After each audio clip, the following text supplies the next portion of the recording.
Hello, everybody, and welcome back to the UA Pod. I am your host, John Jennings. With me today, I have my two co-hosts, Mr. Chris Smith and Mr. Matt Childress, and we have a very special guest host and guest with us today, Pippa. How's it going? Yeah, it's going absolutely fantastic. I'm very sick right now. Oh no, we're sorry. So to a hear mix that. of truth and sarcasm. Yeah. I like it. You fit right in with us. Sarcasm from a card player. Why I never. Wow. Imagine. Seems a little sus. little sus. But yeah, if you guys don't know, Pippa piloted I believe it was it All Midnight at Nationals? No, it was Chaos Midnight. Okay, I knew it was not one. I don't Get with know. the times, John. I don't Come pay on, attention read to this game. I just talk read about the it in notes, a podcast. The prompter. You have to read the prompter. My prompter over here is just us when I'm recording. So Fine, that does fair nothing. enough. That does nothing. My bad. That does nothing. I don't know. Chris, that was your opportunity to hold up your playmat and be like, this was the prompter. This was the prompter. There we go. I did it. The prompter just says, "Chris Smith rules," and everyone else sucks to suck. No, it's drools, man. It's Drools. drools. Okay. It's drools, You gotta John. keep You it have a elementary. child. You know this. Nah, everyone's cool. Everyone's cool. We like this. One thing I told Pippa a while back that I wanted to get her on my Take 10 show. I can't record well on my stuff, so I was just like, I'm going to scrap it a little bit. We're going to change that format. Matt has some ideas. So I figured I'd just bring Pippa on the podcast, Just get to know smash 'em her, together. pick her brain, but what her likes, her dislikes, her hopes and dreams, Oh. like we usually do on this Beautiful. podcast. Yeah. Talk about this is the land of Christmas land and make believe. If Matt had his way, everything would fall the way it wants. Midoriya 2 would be really good. He is really good. It's just He is, yeah. other things are better. Yeah. Yeah. He just, doesn't ignore progressive difficulty, and Doesn't draw. He wants certain cards in the staging area. And there's a lot of cards that say you don't get those anymore. Oh my Yeah, god, very yeah. true. Very true. But yeah, we do have a little bit of news first. If you guys don't know, friend of the pod, Tim Keefe, aka Satonis, put out an episode over the weekend, and he is currently having, I believe it's an Iron Chef challenge. Which, if you're not familiar, Iron Chef is a cooking show, and if you're not watching cooking shows, what are you doing there? Amazing. I love cooking shows. Man, get on some chops, beat Bobby Flay. Get on it. They're great. Oh, dude, Chop's I don't one of even my think he's favorites. at this Yes. point. Pop is so good. Yeah. Kinda Chop like is it. good. All right, so side tangent. Matt, you can't answer because I guess you're not ever watched the show. Chris, Pippa, favorite judge, go. Marcus Sanderson. Marcus, really? Okay, interesting. Yeah, I like Marcus a lot. I Okay. like him a lot. Don't know any of their names. I'm a fake fan. Oh, okay, fair enough. I got to go Alex Gornishelli, the OG. I love some Alex Gornishelli. Anyway, back to the actual thing that's related to the cards, which is the podcast we talk about. So Tim Keefe offered up a challenge to the community. Yes, Tim Keefe offered up a challenge to the community. He has 6 cards in a UVS Ultra list. This is all on his episode, so go watch that. He's going to do a better job of explaining it. But he's giving you 6 cards, and you have to build a deck with them, and he will judge your dish. And whoever wins gets... It's 4 of the 6 Yes. cards. You have to have at least 4 of the 6 cards and the quantities listed. See, I already So messed you it have up. to use those cards in the deck. And I think eventually I want to say because we're dating the podcast, as of right now, I believe it's Friday is the final day you can enter. And then he's going to have like a couple guest judges on to judge everyone's decks. Don't fight me, guys. It was a Mount Lady deck, and I'm going to win. So... But yeah, the winner gets a first edition box of Heroes Clash that Tim will ship to you within reason. And Chris, if we're gonna date the pod, let's go ahead and just go full all the way, man. It is November 21st, 2022 at 9:31 p.m. Eastern Standard Time.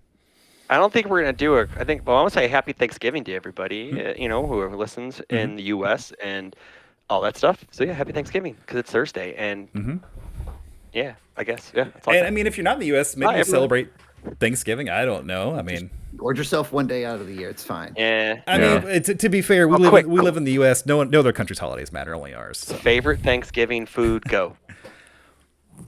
Okay, so my mom makes this roasted cauliflower, right, with Okay. cheese and bacon. So it's like a cauliflower casserole. And Okay, that it sounds is- amazing already. Yeah. It is incredibly good. It's cheesy cauliflower, bacony goodness. That sounds amazing. That does sound great. I'll send y'all pictures. Nice. Please do. Picture John, didn't happen. For non-dessert, I'm gonna go dressing. And I have come to realize that dressing is apparently a Southern thing. I realize a lot of people, I guess, don't know what that is. Most people have stuffing. Stuffing. Yes. We in the South, we have dressing. dressing. Is the classical term for it. Yes. Yes, but dressing is usually served like not as like stuffing. You know, it's in the turkey or whatever. But dressing is like it's kind of like bread casserole almost. Talking about things that are like casseroles. Oh, sure. It's kind of like a bread casserole, and it's amazing when it's done right. For dessert, got to go pecan pie. Oh my god, pecan pie is so good. Pecan pie. It's goated. It's definitely pecan and not pecan. So it is pecan. You're saying it wrong, people. It's pecan. Look. We're from South Carolina, and even we don't say pecan. All right, Matt, your favorite Thanksgiving Day food? Oh, it's mashed potatoes. Yeah, I said that immediately. Okay. Yeah. Okay. I didn't hear you. It doesn't have to be. I say that's not related to Thanksgiving, man. Yeah. He's probably got a bowl of mashed potatoes in front of him right now. See, we're a non-traditionalist home. We're having lasagna for Thanksgiving. So Ooh, I like Do that. whatever you want. We do spaghetti for Christmas, so I feel awesome. We've done enchiladas before. So my nice. birthday's on Christmas, so I get my mom to make me some weird thing. She makes really great enchiladas, so I get enchiladas for my birthday from my mom, and it's fantastic. That sounds great. Nice. I mean, I want to say one year I smoke a lot of barbecue. I think one year for Thanksgiving I just made barbecue. We had like barbecue, baked beans. Totally thought that was going to go in a different direction, but thank you for bringing it back to the food. That's one of those times where John pauses in a sense. You're like, not the ideal place to pause. To be fair, like I mean, hey, I'll say some wild shit. You never know. You don't see our text it's a messages. perfect place to pause. I don't know. It's one of the It was perfect. comedic timing is either incredible or terrible. It's never It's between. you know, and I'll just a little peek behind the curtain. It was unintentional. I had taken a sip of tea and a little bit was stuck, and so I was trying to finish that sip of tea. fair enough. So He had smoked a little earlier today. But finish I'm that definitely going to try to focus this back now. So we had Nats this weekend, by the way. I don't know if we've, but to go fill out, John, can you link Tim's? Yeah, I was video? gonna put Tim's episode in the episode. It's also pretty great that Chris is getting me off of a tangent and getting us back on the episode. I just want to point that out. Yeah, I'm trying. The I'm irony trying. is palpable. Yeah. Oh, definitely. Yeah, so Tim's video is going to be linked in the description box. If you haven't subbed to him yet, please sub to him. He gives the best news breakdowns, quick, concise. It's the best breakfast video to watch because you can eat breakfast, listen to Tim talk to you, and your day starts off really well, very balanced. Yeah. Why is that show not called Tim Talks? I don't know. He goes by it's Satanas. I don't know. I don't know. big But as still, but I more think importantly- we should. Yeah. Yeah. So Tim- more importantly, yeah, subscribe to I him, like or we're gonna send blobs with newspapers to smack you in the head. That's how I got better this year, by Tim smacking me on the head with blob papers. Yes. But we did have the second go Online round net. of nationals. I don't think it was North American. I think this was just nationals, online nationals. I don't know if It was just nationals, global it was nationals. Global net. the global They nats. Yeah. So what's Yeah. all right? So real talk, like what's that about? Like, so the other two are region locked, right? Yes, That are UK online. and Yes. Oceania. Yes. Well, But- it's not UK, it's European nats and Fair enough. Fair enough. oceanic nats. Mea culpa. So Right. I also had a conversation with someone who's probably going to ask the same exact question as you did, Matt. Our nats in Dallas were not U.S. nats; they were was North North American. American Yeah. nats. So Right. that was region locked to North America. But was it because Yes. I feel like if someone from the UK has shown up to play, they could have done so. They wouldn't have turned them away, unfortunately. I think. but Unfortunately. unfortunately, no one Oh. showed up. Fortunately, no one showed up. Is what I'm saying. Yeah. So I don't think they would have turned them away, but yeah. But the other two this weekend are region locked. I Yeah, believe you can't even sign up for Yeah. them. Yeah. you can't even sign up for them unless you have an address in one of those regions. Yeah. Wait, could you use a VPN to? I think they would I very don't quickly know, but- realize if you somehow topped or won, and they're like, "Hey, so where Yeah, are you they flying know. in from?" You're like, "South Carolina." I I'd know be like- Jacob Johnson, who is the Yeah. reigning defending UK national champion, got told no, he cannot defend his title, which is a travesty in my That opinion. is. But he doesn't need to top again. He's topped like a million times. He's going to HLC. It doesn't matter. Yeah. Stop trying to gatekeep people. At least this time. I mean, if I had to imagine, it comes from them wanting to say the game is international, right? And it's like if you say like, yeah, we have this European nationals, but the top 8 are all Americans, like that. What's that really say That for looks your? bad. Yeah, it looks bad for your game perspective and from a worldwide view. If I had to guess, that's probably what it is. Look, man, That's just I'm just gonna saying, I'm say- playing this game long enough to know that Americans and Canadians have a nasty habit of going over to the UK and walking away with titles. So Game's always been international. Terminology was free at one point. I mean, I wasn't going to throw that kind of shade, but sometimes, I didn't call him that. I'm just saying. Sometimes Garrett gets a character card every year. I don't know. Hey, there was the 1 year Mike did win again, so he did defend once. I got another beloved for Mike Hardiman and his boys, and they are some great players. I'm really hoping that. I'm hoping the community's grown a lot. From what I've heard from Dan and Grant and Mike is that their locals are now the size of what they used to have for their nationals. So like 30 to 40, like 30 people would show up. Good. Yeah. And their communities have sprouted all over the place. So like they used to run like monthlies before they got the provisionals, and their monthlies were like 50 people. So like it was huge. Yeah. That's awesome. But I'm hoping that top 8 includes Mike Hardiman, Grant Padley, and Dan Austin, because I want them to come over to Las Vegas so I can hug them and love them because they're my brothers. And I missed them.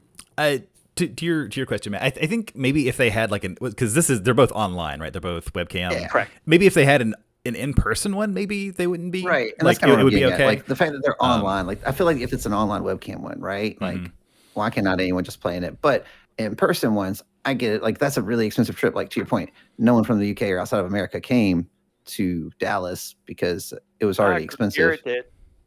Oh, that's fair. Garrett did. Outside of North America. North America. That's fair. That's fair. Yeah. So yeah. I'm trying to think. Did any other Canadians come down? Church doesn't count. Church doesn't count because he works for the company. So. Yeah.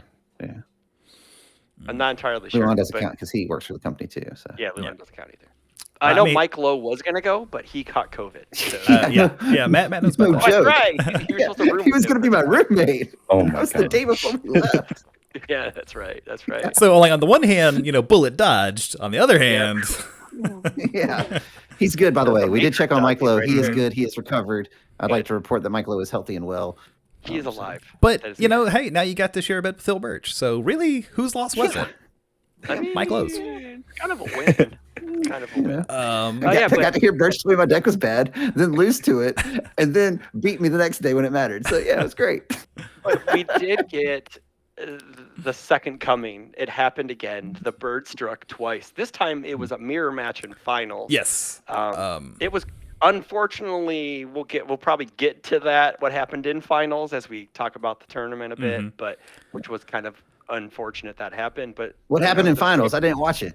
Jose won because of a cam DC disconnection. Yeah, it was kind of rough. Yeah, but they have agreed to play a game 3 at the HLC. Oh, very good. So, yeah, that's cool. Okay. They have agreed. That's nice.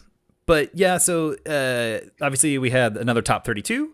I want to say it was 10 or 11 Kirishima 2s and not 16, so not a full half of the top 32 was K2. It was a solid third. It was it was still very very strong appearance. Obviously Bird very much still a presence. Took down the event no matter what happened in finals. We had Jacob Johnson running Air Giro, running around the top 4, I believe. Yeah. Yep. I'm trying to think what were some other of the top 8 decks. We had Earth Ojiro. Oh yeah, Earth Ojiro was scorching people on turn 2 like all day. I was hearing. So granted, even though he went first or second, he was just murdering people left and right. Yeah, that character's messed up. If you can pick up Texas Smash multiple times in a turn, if you hit them, it's like 1 billion damage. Seems pretty good. Yeah, you make each of them like 7 highs for 10 or something like that. So. Yeah, you got that right. It's massive. It's pretty real, not bad. And I want to say there was a good Chaco 1 contingent this time too. She came out in spades this week. It was kind of weird because she didn't really show up at the in-person Nats at all. But I mean, there are a lot of people playing her in person, just none of them converted. Oh, okay. Gotcha. Yeah. Okay.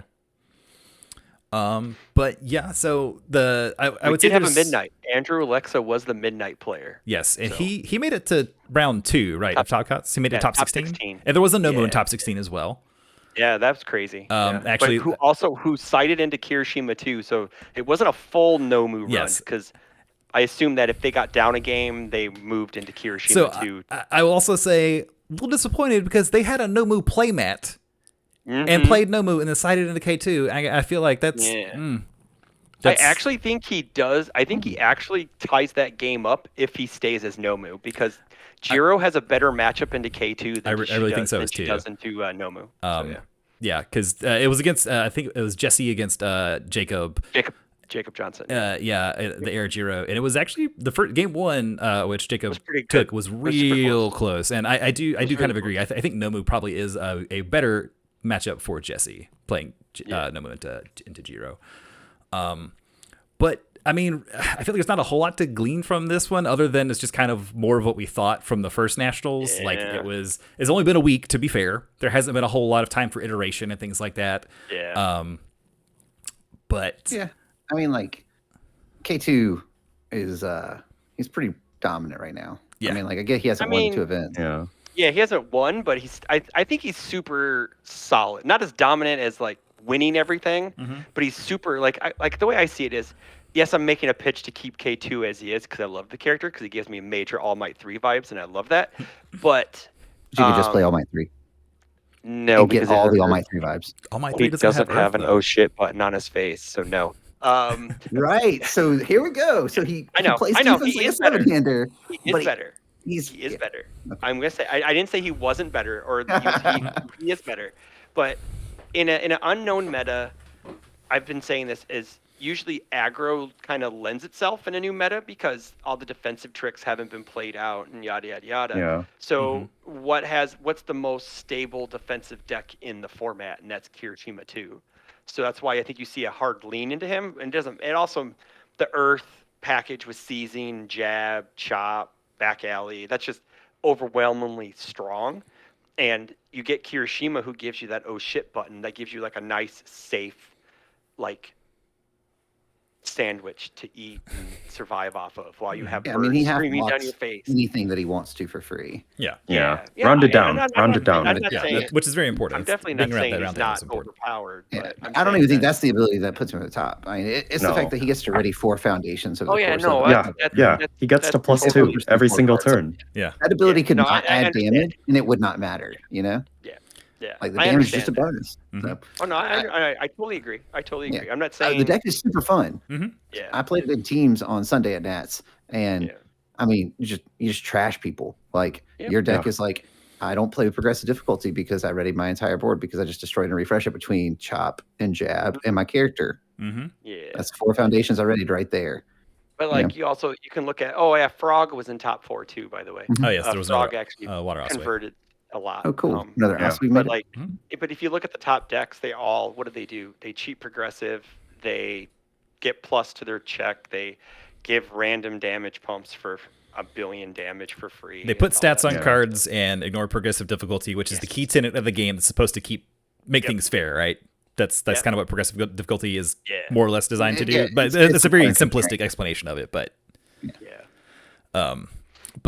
so Pippa, did you run into a lot of K2s when you were running around with Midnight down in Dallas, or?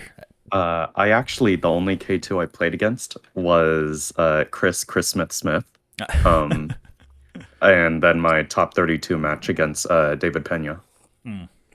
Yeah, I did not run into hardly any K2s. I faced all the birds though, and that matchup is super free for Midnight. Super free for Midnight, as we discussed. Yeah, you love eating those chicken wings, that's for sure. Just absolutely. Like that matchup is, I would say 60-40, if not 70-30 for Midnight. Like the bird, oh man. That is the matchup you never want to see. That's always the truth. Uses that one. To be fair, if Pippa has one more attack and doesn't check a 3, I lose 2-0. Yeah, that is also true. She dumpsters me. Also, she gets to play evil versus good in her deck, which is fantastic and such a cool piece of tech in that deck. It's so cool. It's so good. It's Night Watch on a stick. It's so good. Oh yeah, it's mini summon Dark Shadow as well. Yeah, it's really good. It's a very versatile card.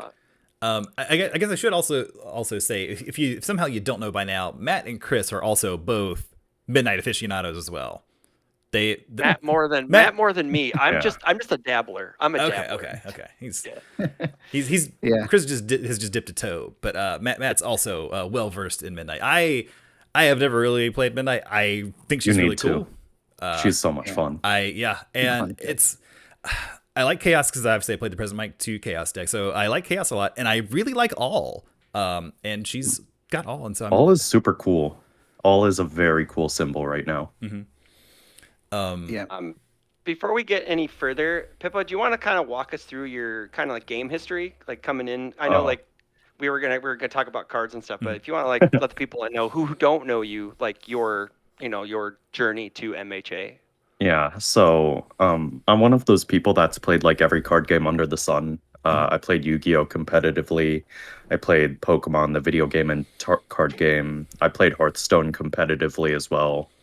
The big game is Pokemon, where I played VGC for many years. Won a lot of tournaments, competed in Nats and Worlds, and that's kind of where I got my love for deck building, because in Pokemon, team building is like the most complex card game out there, right? Because you have 6 Pokemon out of like hundreds. You have to choose items, moves, abilities, stat spreads. It is just so incredibly complex and beautiful, and that's where I got my love of like deck building and team building. And that is also how I can come up with so many cool decks consistently, like Pippa Smash and now the Midnight List. Smash. Pippa Smash. Okay, so So I was gonna say, for ahead, people Joe. that don't know, Sorry. what is Pippa Smash? Pippa Smash is the All Might 1 deck list I piloted at the first in-person provisional. Was it a provisional or a regional? It was a regional. It was I a believe. regional. It Is was back in regional. Vegas, right? Yeah, it was regional. And the basic game plan is to play Detroit Smash into Howitzer Impact Cyclone, draw a bajillion cards, and smash people for a bajillion damage. And so I didn't do too well in that event, but the deck took off, and I've gotten many compliments saying like how fun it is, because it is truly a blast. I think after that weekend, because I believe I heard secondhand about it, and then I just started hearing people, and people had lists and stuff, and I'm just like, this deck is sick, and it's just so much fun. Like you throw Yes. triple-digit numbers at people, and they're just like, huh? I'm just like, Yeah. yeah, that's like 108 damage. Like, granted, I think my highest one was like maybe 90 something, but I heard like 111 at one Yeah, point, maybe a 118. I You know? smashed someone. I smashed a Mineta 2 player for like 130 damage at Vegas. Well, they deserved it. They're playing Meta too. Let's be Yes. honest. Mineta too. They definitely deserve it. Yes. But yeah, the deck is just super explosive and like some of the most fun you'll ever have playing this video game. Or card game, I guess. My buddy Trent still plays. He still has that deck built, and with Let's Heroes go. Clash, Heroes Clash got that one Bakugo card where you flip flop powerful and EX. The cross So Yeah. now it has like a third option. It has like a third option now. It doesn't. It has Detroit Smash. It has Howitzer. And now it has like I think it's called Cross Arm Sweep or something like that. It has Bakugo Swift going Frost with it. Detonator. Or detonator. Yeah. And that card now just randomly dumpsters people because you give it like powerful 1 million, flop it to EX, and you EX for 1 million while just giving powerful 2 like a bunch of times, and they just randomly die. It's just kind of funny. And the deck is sick. And then now you're like you're iterating on Midnight now, with piloting Chaos Midnight to a top 32 in Dallas. Why don't you talk about kind of because one thing with Midnight I've struggled with is like attack management, because I want to use her commit a foundation on every attack because it makes everything so super fast. And I think that's the problem I have with it, that I think you have to kind of balance that out a bit. So why don't you talk about that and like your vision on the deck and how you came to fruition on it? Yeah, so the big thing about Big Midnight for anyone who is unaware is she can commit a foundation to give an attack plus or minus speed equal to how many keywords it has.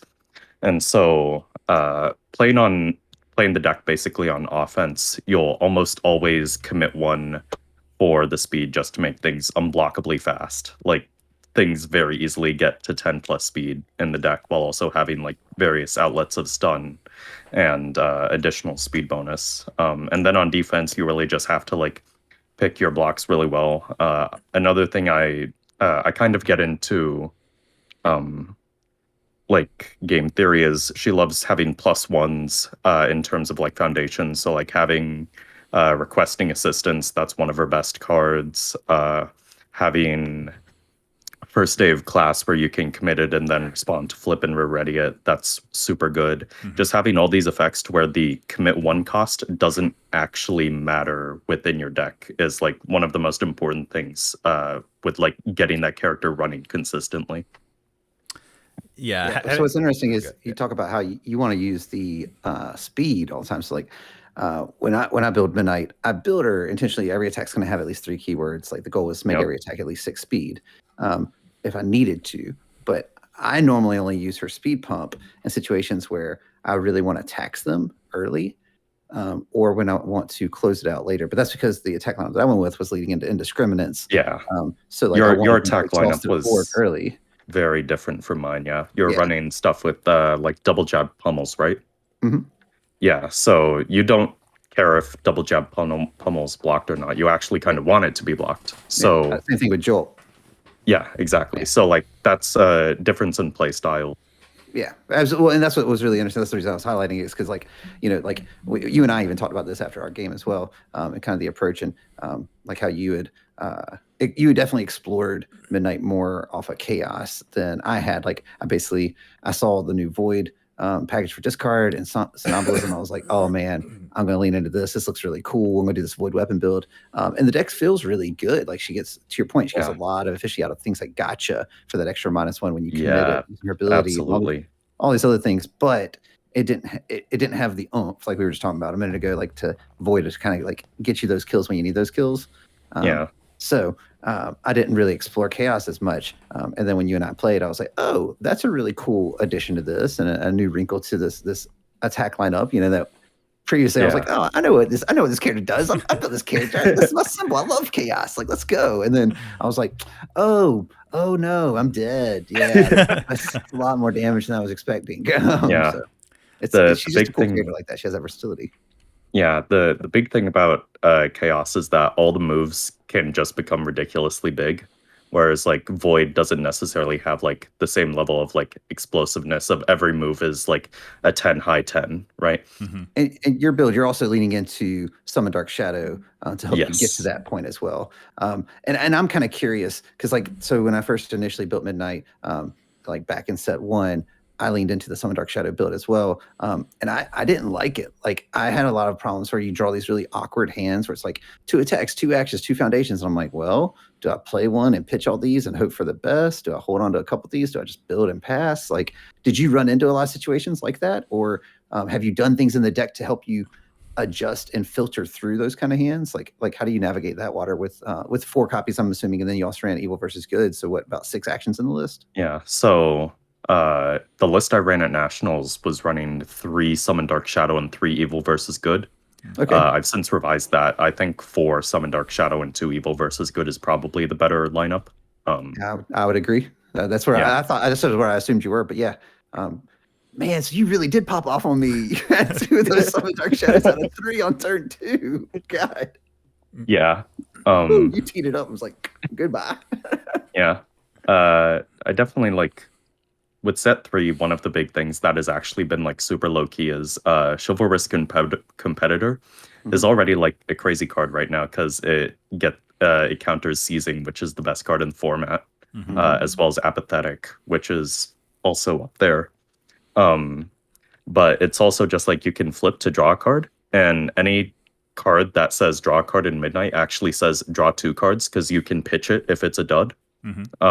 So that actually adds a lot of consistency to your kill turns and just being able to find the right amount of gas in order to like get through. Yeah, being able to go +1, so actually go back up to 6, then filter 6 as opposed to filtering 5. Yeah, it was like back in set 1 before Chaos had any draw, I was running the Todoroki Foundation, the 1 diff where you pick it back up just so you can like pick it back up and then toss it to draw another card off of your discard. Horrendous card, by the way. I ran 1x of Precise Control. Yeah, same. I did the same thing.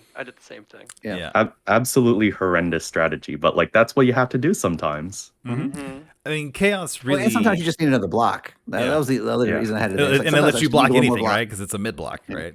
Yeah. It's a bad mid block, but it's a mid block. Hey. I mean, in her, it wasn't really that bad because you minus X speed everything anyway, so it didn't matter what the block mod was. Yeah. So Yeah. in the long run. But yeah, I mean, outside of like Frigid Heat Wave, and I think was it Self Assured, you can blow that up to draw. But then you have to be on the range package, like Chaos. Like that's something Chaos just sorely needed was just some kind of card draw, right?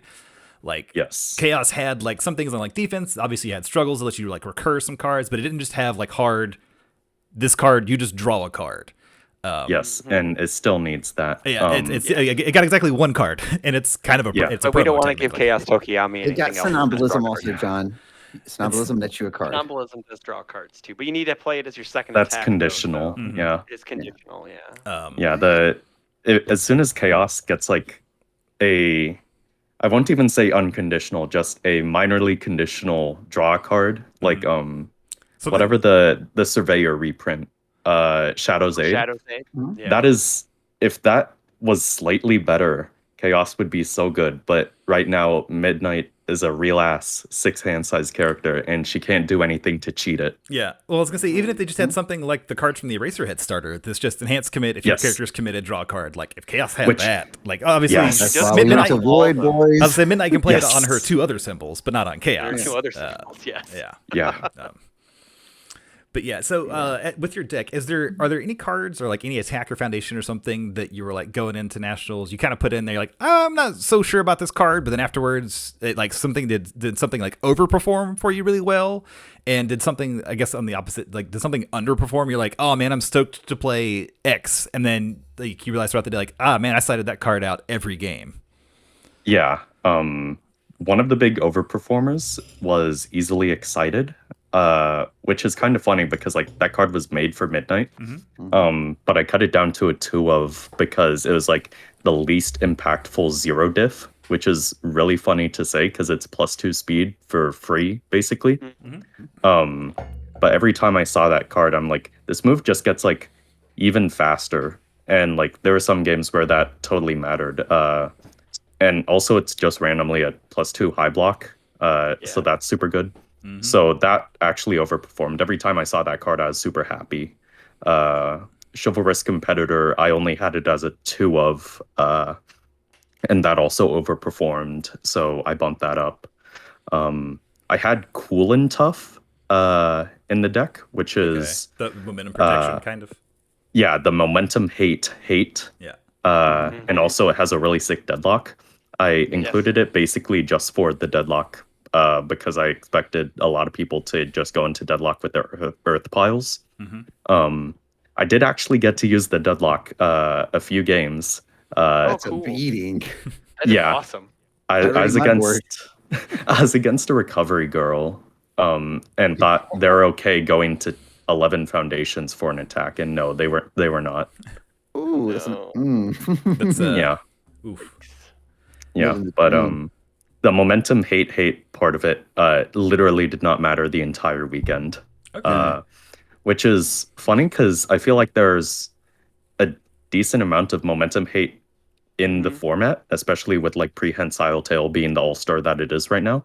It just never ended up mattering. Well, I mean, like, so what things off of momentum are people concerned about right now? Like from an aggro standpoint, like the big bursty kind of damage like stuff. Jolt. Ice Storm. Jolt, Like you're not worried about Jolt. 3, maybe?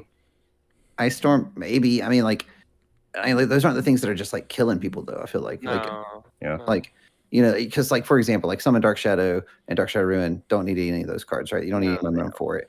Indiscriminate doesn't need any of it for it. Home Run Comets, maybe. Home Run Comets are still get big and nasty sometimes. Yeah, Home Run Comet would be a big one. Yeah, that's usually bopping people left and right. So but like, and I make that point because I think that's the reason you didn't see a lot of it. Because I agree with you. Like, I think Cool and Tough's an awesome card, and like I was really excited about it as well, especially if you ever get to use that deadlock. But I was like, you know, I kept cutting it from list as well, where I was like, I just don't think anyone's really concerned about my momentum. And even further, what am I concerned about my momentum for, right? Like what am I piling it up for to use? I feel like most of the time you need 1, maybe 2 momentum to get the job done. And then you also get to like cheat it in play with Friends of Animals as well. Yeah, right. There are ways to artificially generate it now as well. And I think those things come together to kind of make. Oh yeah, that was a cool card in your list too, friend. That stupid Coda card. Oh, it's so good. I Yeah. know So it's so good. cool, but man, I hate seeing his dumb face. But yeah, that card's really good. I'm not gonna lie. Mhm. When you were like, I'm gonna commit this, get 2 speed, get 3 speed, and I'm like, what? Yep. That's like, That was my response. I was like, wait, it does what also? Oh, okay. That's good. And then Pippa goes 1 with nature, and I go, oh, I Not gotta cycle blocking for this blocks one. now. I gotta cycle for blocks. You know, Um, I got to ready my board and cycle for some ready my cards. board. oh no. Like, she sent like 2 attacks that were like 10 plus speed, and I was thankful the Earth symbol has +1 blocks, and I was just Oh like, my god. block, check a 5, commit my entire board. I You was have so another to kill mad. me.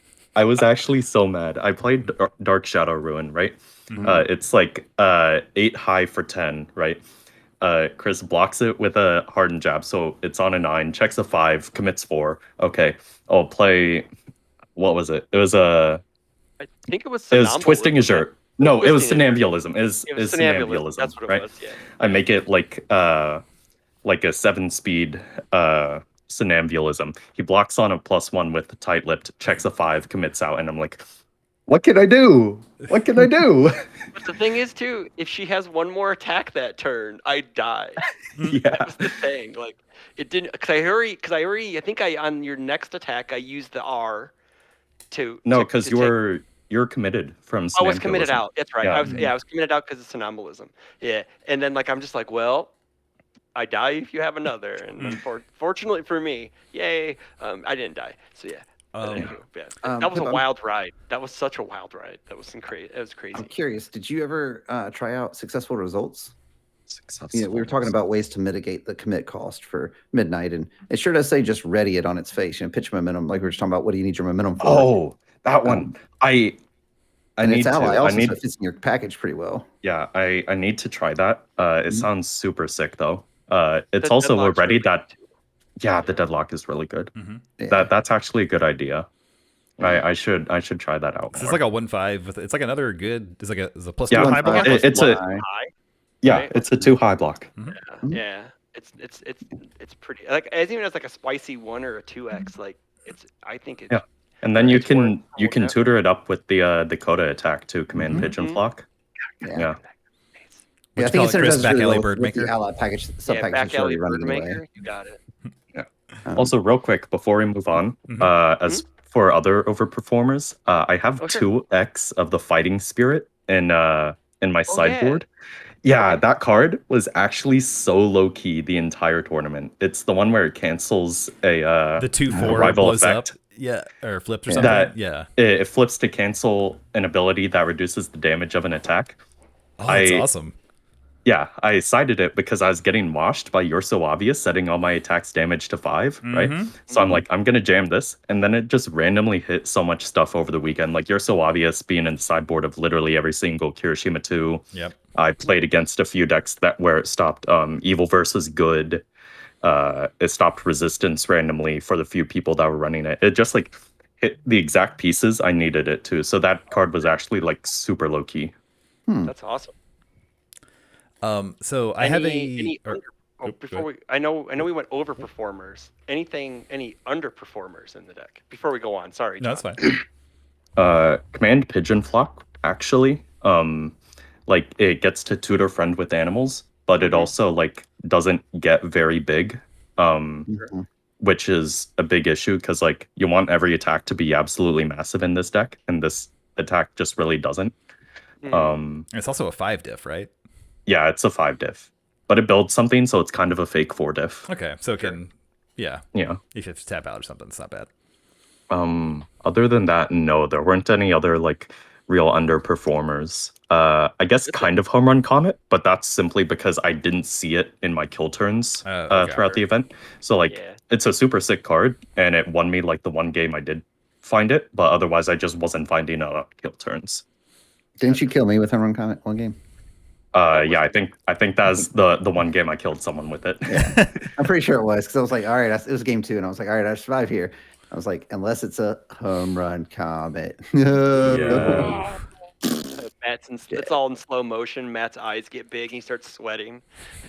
It's just the Jordan Peele meme where he's just sweating profusely. You got it. Yeah, that's great. Yo, all right, Pippa, you wanna know my hot tech now for midnight? So after you and I played, I was like, all right, I'm revisiting this chaos build. Sudden Death Assault is a hell of a card. Yeah, that Just card is lose actually 3, super sick. or is it lose Is that 5? the Shigaraki Ultra? The Rare? Shigaraki Yeah. Ultra from the new set. It's got Where 3 you- keywords. It's a 3 mid doing 5, so it's Oh, a it's like a 6 mid 9 doing speed, 5. isn't it? Because they try to block Wait. with a mid. It's like a Minus 9 3 on their block if they try to block with a mid. And you It can also pitch 2 power 3 momentum on it. to just Yeah, make them lose wait, 5. it just has randomly powerful 3/2. Yep, Yeah. and it Oh can just my burn them for 5 health for no reason. Also, Yeah. Okay, I'm down. I'm all in. I'll try yeah, that. it's also charge, so it fits into the charge package. Wait, Yeah, it's a but I'll charge tell you. too? Yeah, so you get to Why? double jab Yeah. pummel that bad boy. Boom, boom, boom, boom, boom, boom, boom. You're welcome. Why is it charge? That makes no Why sense. is Twisting Azure Inferno charge? Because And with yeah. that, he That too. regains his midnight status. Yeah. I think I was Sharing the hot considering Sudden Death Assault, but I'm like, it's another 5 diff, and the deck is like super full of 5 diffs. Yeah. Yeah. Hmm. I feel like it for my build, it was probably going to take the slot of Pillar Swing. Oh my Just god. 'cause- I do not like Pillar Swing in Midnight. Oh, I love it in Midnight, dude. That card is so good. It is very big, but it also is very 7 diff. I mean, it clears itself on the card pool. When it's doing 16, they got to block it. It's a free momentum Okay, to then plus that's ultra true. again later. Like, I don't know. Like, Oh, I you're never ran still a on full Plus set of it. Ultra too, yeah. Yeah. Because then again, like, I won a lot of games where it's like, hey, I throw an indiscriminate plus ultra it to 10. Now I add another 10. There's 20. You're dead. You Yeah, know? totally get that. I yeah, think but yeah, I agree. I don't think it's in every build. It's just like it's good. I think in that midnight build, and I think it's good in Giro. I don't know of any other decks that I'd even try it out in, to be honest. I think Midnight is just like super open in how she can build, because it's just like anything that has 3 or more keywords, I'm in. Yes. Yeah, I think that's the cool thing about her is that she's not locked. Well, now she has a mini kit in a way, but outside of that mini kit, like it's like the world's your oyster. Like, Yeah. as we all know, Pippa is one of the most ambitious deck builders in our game currently, and she's just like like everything, little piece of this, all, give me some all, give me some Oh my void, God. give me some chaos. You know, it's like you get to play all the cool stuff with her because she's not like it's not like Yes. Deku 2 where you're just like I have to play Deku 2 cards or I gotta play whatever. punches, man. Gotta play punches Gotta and play punches, card draw. bro. You know, it's like maybe later down the road we get kicks, but Yeah, you know, maybe but one right day. now we're playing the punches. But yeah, I think there like I want to try like when I get my redemption stuff in, I want to play the new all punches with her and play like Yes. Texas Smash and play Brutish Swagger and stuff like that because it's randomly live with Brutish Swagger because you draw a billion cards with her every turn. So Yeah. it's Yeah, like, absolutely. But anywho, John, sorry if I cut you off. No, you're earlier fine. to You're fine. your point. I have. Well, actually, the underperformers was even part of the question I asked earlier. So Oh, sick. Okay. See? yeah. We're locked. Exactly. We're drifting. We're drift compatible. So Pippa, were there any other characters or decks you were considering going into nationals, or were you like it's midnight or bust, or what was the thought process there? So I make a short list whenever I'm going to a big event, which is actually a very long list of every character I could conceivably see myself taking to an event, right? And then I narrow it down. It ended up coming down to either Midnight or something that could play Blood Curdle or Mina 1. Those were the, I guess, 3 options. I went with Midnight because I love the deck and I think she has like a lot of gas, and like since it's the first big event of set 3, she can just like randomly smash a lot of the jank that people are going to be playing. So yeah. Mina 1 though, that character is very cool with carbo loading, although she is kind of like she's another flavor of Toga basically. I get that. So Mina won on life because carbo loading she only says Yeah. life with that. You just play life and you play all the big 3 diffs, and then you get to quote unquote tutor them up with your response. So you just have all these super high impactful foundations. No, I like that. I love Samina 1. You just, Oh, she's so cool. playing the slot machine, right? You just pull that lever and we're going to see what happens. Absolutely. I had another question for you that is not related to MHA, but you said you were a Hearthstone player. I got to ask, what was your class? Yeah. I really liked Paladin as well as Druid. Those were like my 2 go-to classes, although I do love me some Freeze Mage. Freeze Mage. Okay. Freeze Mage. I'm an old school player. Oh no, what am I saying? Warlock. Warlock is the coolest class ever. I fucking love Warlock. I love any sort of deck where it's like you can actively use your health as a resource. That's why like Endeavor 2 is like such a sick character to me. I love Endeavor 2 so much. Mm-hmm. I feel that. I played a lot of Face Hunter back in the day. That was a lot of I fun. have no idea what they're talking about. I know exactly what they're talking about. I'm just, Yeah. I have Face a Hunter is the Face so I'm just Hunter not is gonna the talk about it. Tokoyami. Face Hunter is the Tokoyami of yeah. the game. Okay, just put it in MHA terms. I'll get it. Yeah, I mean, literally, you're summoning animals, and you're Animals. aminals. You're yes, Aminals. you're summoning your aminals, and then you're slamming your face into your opponent. You're going pew pew pew pew pew. Yes, pretty much. Yep. I don't. Do you have any? Because I was gonna leave the next question, Pippa. What do you look forward to? I know we have like the HLC coming up, but what in the future for yourself and for the game at large do you like? What do you hope? What's like your big picture? For MHA going forward and yourself. So, other than the HLC, this game is kind of going into kind of like an off season right now. So I think it's like the perfect time to make and have these discussions about like what the game should be, especially since it's like a roundup of the first year of the game, right? Quote unquote. I think like improving the tournament circuit would be better. I know we've had a lot of discussions about points. And I actually just checked, as someone who's played in 31 different events and only has 1 point, that feels kind of bad. And we were talking before the cast how like it's so top heavy in terms of like first place gets like a bajillion points and second place gets like hardly half of that or something like that. They get half a bajillion, and then third and fourth place get no bajillions. Like it's it drops off hard. Yeah, so I think like reworking the point system would be really good. Of course, I have familiarity with Pokemon, and the Pokemon system is actually phenomenal. Like, basically, whenever you enter an event, you get a set amount of points as a base rate, and then you get more scaling up based on like how well you do. So there's actually incentive for like people who to be in like the top 50% of the tournament, they get more points, right? And so it keeps people playing throughout the event instead of being like, oh, I'm losing now, I'm just gonna drop, right? Okay. Yeah. Right. No, that's great, because that is a lot of people complain about that with our game, is that like, oh, my first three, 4 opponents, I beat them, but then they went like 0-2, 0-3, dropped, and now my tiebreakers are awful. Yeah. So that feels really bad. But yeah, having that incentive to keep people minimum pricing and just drop. That's a big one too. That sucks. Yeah. But yeah. So, reworking the points and the invite system would be pretty high priority. I think another thing, this is like maybe slightly too nitpicky, but during season 2, all of the events were in person. So as someone who could not travel, I couldn't get any of the season 2 promos or anything. And that really blew, right? Especially because all the events were on the other side of the country for me. So I think like having a nice spread of like online and in-person events between seasons would be good. Being able to cover like the entire spectrum of the US, that'd also be good.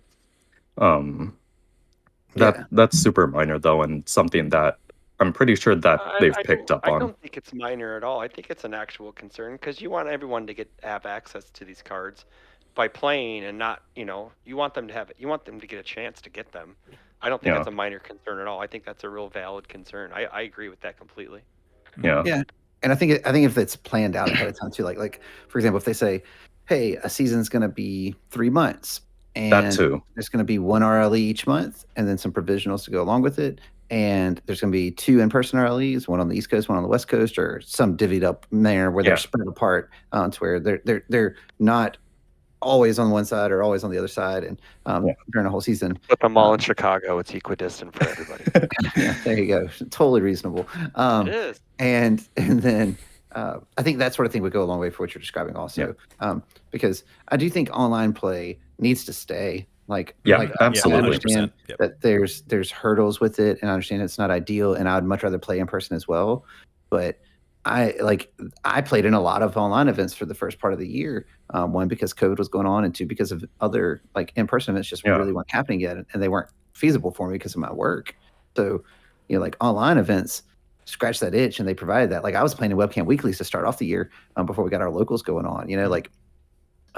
So I don't know. Like I like webcam stuff as much as you can, if that makes sense. Like it's not ideal. There definitely should be in-person events, but they also absolutely. need to support the game online, especially because it's like, as much as I love this game, it is not a big game. You can't like have a big tournament and expect like hundreds of people to show up like in person, like consistently. Yeah, right? for sure. Yeah, I mean it's definitely growing. I mean, like I think this year's Nats was the 300 plus, and they got 100 for standard. It's like that's really promising. Absolutely. And that was with what, maybe a month to 2 months worth of actually like being able to book stuff and know about it. Yeah.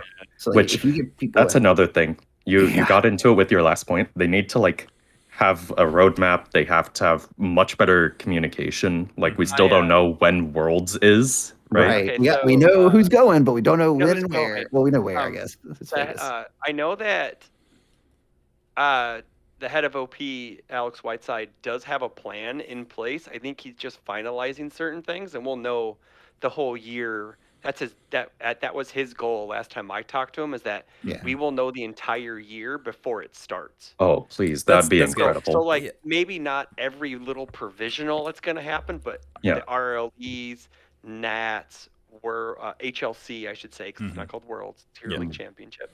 Terminology needs to be right, or someone will flame me on the internet. No, I don't care. It's Worlds. I know it's Worlds to me too. But like all that should be at least road mapped. Things may change as the year goes on. COVID's still happening. Yeah. A venue may fall through, yada, yada, yada.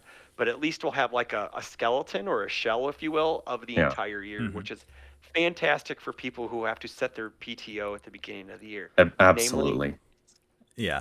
And I do think there was kind of a lot of flying by the seat of their pants this year. And it's kind of one of those things like, all right, we'll give you the benefit of the doubt for this year, right? Like, it's definitely this year. But moving forward, it's, we're going to need to know, because I mean, it wasn't official they were going to be at Gen Con until like not that far before it happened, right? Yeah, same with Anime Expo. Yeah. To be fair, though, they have had 3 head of OPs. And that's another thing is that they've had a lot of turnover at that position. And so hopefully having some stability, and I totally agree to everyone's point. Like I really hope that next year it'll be, I hope we do get to have that delivered to us. Like said, Alex has said that they do have, this is the plan. We're going to see it and it's going to happen. Like that's going to be also crucial to keeping the momentum the game has and keep the game growing. Definitely. Because it's really hard to tell people like, hey, this game's awesome. We've got like a really cool competitive circuit. And they're like, okay, cool. Like, how do the events happen? They're like, we found out like a week before they happen. I don't know. What are they close? Like, no, they're across the country. Yep. I think a lot of that has to do with the in-store provisionals now, because I think that's the direction they're going to next year. Is all they'll probably have like one online provisional a season or whatever, but like you'll have your local stores holding those store championship provisionals, which you'll be able to net those promos 2 or 3 times a season, and plus they'll have redemption. So even though redemption takes like 3 months, I'm about to say, let's not talk about shipping tonight. We ain't got time for that. I don't have enough time to talk about shipping. I still have packages. I could read you about 30 Facebook posts about redemption orders off the top of my head. You're right. Yeah. But yeah, go ahead, Pippa. Sorry, we kind of derailed off of your No, plan. that's good. Give me anything else. Go for it. Yeah. Mostly like the event scheduling and communication is good. Having a variety of events and not having everything like in person on the other side of the country for an entire season. I think like another thing is like, obviously we all hope the game to grow, but I do hope that like it can become more mainstream, and it kind of has gotten there with Hero Clash and the chase for all the Chrome rares, which has helped put a lot of eyes on this game. So and if you're not certain, you can always go to universesacademy.org and check out our Chrome Rare tracker page. Link down below. There we go. Yeah, I just hope the game gets much bigger, because I'm a Pokemon gamer. Like I go to these 1,000-person events and I'm like, yeah, this is a normal Saturday. Yeah, like Pokemon have like 500 person in-person event type things, right? And they have like Yeah. 2 days for Swiss and all that stuff, and So that's blows my the mind. the Pokemon format, it's actually super cool. I really like it. Basically, and I think I'm not sure we're at the point where we could implement this in My Hero, but basically they do day 1 of Swiss, and everyone who has exceeds a certain point threshold automatically makes day 2, right? Then day 2 is actually Swiss, right? With everyone that made day 2, they play Swiss. And then they cut from the second day of Swiss into top 8, right? So you have to like do well day 1. You don't have to worry about bubbling. Day 2, you have like 4 or 5 rounds of that, and then it cuts to the top cut. So I think that'd be really cool. I'm not sure we're quite at the point where we could like implement that with My Hero just because the community isn't as big, but that kind of format for Pokemon has done wonders for them and their competitive circuit. Well, I would say we're not that far off because I mean, originally the plan for the HLC was to have like some last chance qualifiers, and that sounds kind of similar, right? Where it's like the rest of us could show up to World or to the HLC and like play in one of those tournaments, and then it's still kind of the same thing where everyone else who'd already qualified already makes it to the second day, and the rest of us are trying to get in. Seems similar, so I agree. I think they could implement something like that. Yeah, I love last chance qualifiers as a concept as someone who qualified for Worlds in Pokemon through a last chance qualifier. Oh, nice. Yeah. I love them as a concept. And so there's just a lot of things for I guess Jasco to like look back on and reflect on for like the tournament circuit and everything going forward into the next year of My Hero. Nice. Hell yeah, that's all I gotta say. Hell yeah, I totally agree. Hell I want good stuff for the rest of this. You know, I think I speak for all of us here. We want the game to grow to the point where they need a bigger hotel for nationals. I want nationals. I told Lohan that I want nationals at Lucas Oil Stadium Field where it's just nothing but My Hero players. And he's like, "You want that?" And I'm like, "We can do that, dude. We could do that. It's possible. It's totally possible." And I'm not still riding my high of getting HLC. I've been saying this since Gen Con. Oh, I remember. Yeah, This game is good I think enough. it's on. I think it's recorded. The community is good enough. The players want the quality of play to where we love facing the best, and I think that's what and we just keep bringing people in, and the game's fucking awesome. So yeah, that's all I'm saying. Again, as a longtime player of card games, this game is absolutely incredible, and the community is also like actually the best out of every single game I've played. This game is just phenomenal in every aspect, except for Kirishima 2. Oh, boo. Boo. And to be fair, like I think Kirishima 2 or a character like that is always going to like rise to the top, right? Like there will always be balance issues within a game. Sure. Well, and it's all about how big of a gap is it, right? Like I don't think he is as much of an outlier as K1 was, Oh no, definitely. K1 was horrible. K1 was just borderline, just not fair. Like I don't even know how testing went for that, but man, they must just have looked at him and been like, "He's cool. It's Maxima. It's cool. It's cool. Yeah, he's 5 this time. It's fine." I've heard rumors that I guess K2 was really underwhelming, or K1 was really underwhelming, and throughout playtests they like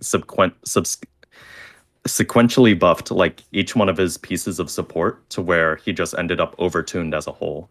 Okay. Oh, that makes sense. I could see that. It's pretty nutty. So that checked out to me. Okay, so we got before we move on. You have control of the meta. What do you do to quote unquote fix it? What are your give me 3 fixes. If you had your way, what would you do? Because people have been complaining all day about Tokiyami's broken, K2's broken, everyone's broken, blah blah blah blah blah. What would you do to fix the meta for everybody? Give us your top 3. Okay, this is putting me on the spot. I think yeah, definitely. I love doing this. One of the things that definitely needs to be addressed is actually Crow and Frog.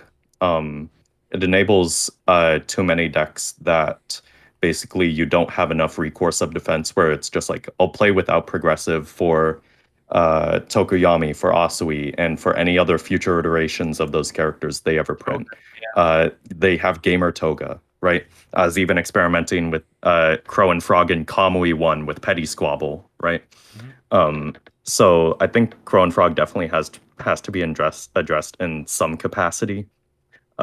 Which also like it hits Tokuyami, which is really important considering he just won back-to-back. I actually, maybe a hot take, but I don't think Tokuyami is actually that egregious right now. I don't think so either. Yeah. But I think Crow and Frog needs to be addressed. I think for game health, Asui probably should be looked at. Yeah. You said you're testing Crone Frog and Kamui? Yeah. How are you reading anything? You're not Asui or Tokuyami. You're not. I think it's just ignoring progressive. It just doesn't count towards progressive. Okay, I thought you were saying, because you were saying with Petty Squabbles, like you're using Petty Squabbles multiple times since he naturally raised himself. Yeah. It's just free attacks, right? Okay, I got you. I was just trying to make sure. I was like, is Yeah. Pippa ready in cards? Because I had to bring it on. I was like, No, I I haven't played Crone Frog in a wish. minute, but like I feel like Pippa has I know, the I special wish, I version wish. of Kamui Woods that says in parentheses Kamui Woods parentheses Tokuyami / Asui. I really Yeah, wish. I mean, like, I wish I wish they would have added to say Coda as well, but that won't happen. So, you know. Yeah. Sorry to I interrupt. think- I'm sorry. I was No, trying to buy you're you more good. time also for your second Yeah. one. Not necessarily in my top 3, but I think Asui at some point does have to be looked at, just for game health reasons. Being able to ignore progressive on offense and defense is kind of game breaking, as well as just being a 7-hander and having that privilege. So I wouldn't touch her necessarily right now, but I think in the future she's definitely on a big watch list. I think Hiroshima 2. I don't want to ban him, but erratas are really not graceful. I think there are 2 ways where you could like either make his enhance a once per turn, so it's just not as backbreaking, or another idea I floated with some friends is actually getting rid of the free damage. So like he gets to always have his stage, but he doesn't just randomly make everything like really big. Also, removing rounded down would probably help a little bit, because like being able to quote unquote half block and take 4 damage from a 9 damage move is really big. But that's like the less egregious part. I think jab should be looked at in some capacity because it is a quote unquote 3 difficulty move that also just does 5 damage. Like it's mid and it's slow, but it's just a threat that is way too cheap to play, and also adds to the whole like people get to play ignoring progressive issue. So I think like that's one of them. I actually, other than like Hiroshima being super dominant, I don't have that many issues with the meta right now. Like I actually think the meta is in a really good spot. But just like I guess for my 3, probably I know people have suggested banning jab, and I think I agree with that line of thinking. It's just like too good of a move because it also like draws you a card while also plussing you a foundation. Like jab is just a crazy move. It's got a +1 high block. Yeah, it also just randomly has like one of the best blocks in the game. It's part of the punch tribal. Yes, it also has arguably one of the best keywords in the game right now. Yeah. And it only has 1 keyword, so Midnight can't reduce the speed enough on it to be worth it. So that's not cool. Give it fury so Midnight can reduce the speed more. I think like if gun to my head, I'd probably ban jab, Crow and Frog, and I guess I'd limit Asui to a twice per turn in terms of her kick. But that isn't super pressing. I think like something definitely needs to be done to that character long term, but right now she isn't too much of an issue just because there's more overbearing stuff within the metagame. Sure. There is. Sure. And we had Tim Freebley on, and because that was always my stance too with Asui. I was always very much like, let's limit her to twice a turn, right? That seems fair. And he brought up a very good point that was like, or even just like not make everything super fast, like get rid of the speed boost on her thing. Yeah. And she is actually like much more manageable because she doesn't get to play on progressive, but now everything isn't unblockably fast. Yes. but Tim's point was like, well, let's say we like do limit her to twice a turn, and now you're playing against like this giant wall deck. Who just wants to wall up, like, well, now Asui has no chance to get over and through, right? Because that's what would help her, like, limiting her to twice a turn would then limit that. And I was like, oh, that's actually a really good point, Tim. It's almost like, you design the game and... Yeah. And I will say, like, as a... I do a lot of paper designs. I don't know if any of you know, but I actually designed a full set of Guilty Gear cards for this game. Yeah, I've been working on them. It's like 136 cards, 12 character set. Jeez. Yeah. This game is super incredible and amazing, but it is also crazy in terms of like design and how to keep everything like playable but also manageable. And it is there's just a lot to consider within this game, especially because every card has like so many levers in which like for sure. it can be tuned. And more important, like everyone thinks about the game differently, right? So Yes. like you could have, 10 people looking at the game and they may not, catch something. And then you have Master of Asia comes along with the Railgun Asui deck, and everyone's like, this deck's been around, like the pieces for this deck have been around the entire time, and we just didn't realize it. Just didn't realize it. Yep. Floating had just come out. Yeah, that is true. That is true. Yeah. But yeah, it is. It's and also like whenever I see like a lot of these posts that are like, oh, we need to ban X, Y, and Z and this, that, and like I'm always like, yeah, it's like you do have to realize like at some It's point, much more complex than that. It is much more complex than just like, oh, just remove these problem cards. Yeah, because then there will be new problem cards, and it's like also there have to be like good decks, right? Yes, the game has to be fun to play. Like there has to be inherently something unfair for you to do in order for the game to be fun and make people want to play it, right? Like having unfair things is a core part of like game design and making people actually want to play the game, right? The thing is keeping that fine line where things are just unfair enough to where it isn't like broken, but also like having it at just the right power level to where people want to play them. Right. Well, I mean, the reason you play cards is to break the rules. Like Yes. that's really what cards are designed to do within any card game. Is the rules say you can only draw one card a turn. Well, this card says I can draw another one, right? So, to your point, it's about making sure that the abilities you're creating don't create think of it like a scatter box, right? Like you don't want these like huge outliers out here that are stretching it out. Like you want it all kind of more condensed and towards the middle. Yeah. And I think it's inevitable that occasionally you're going to miss the mark, right? Yeah. Something's Like going to mistakes in game design happen all the time. Yeah. Right. Like for example, why does Chivalrous have Earth on it? Like, why does Earth have the cards that can flip the cards and protect them from the flip the cards? Like that seems kind of odd to me. Well, Chivalrous has Kirishima and Tetsu on it, so that's why it has to have that ability on another card. Yeah, it has to have her. For some random reason, it has to have the art. The art checks out with the symbols check out, but you can just put that ability on some other card from the set, right? Oh, yeah, like, for sure. Yeah, like that's the solution there.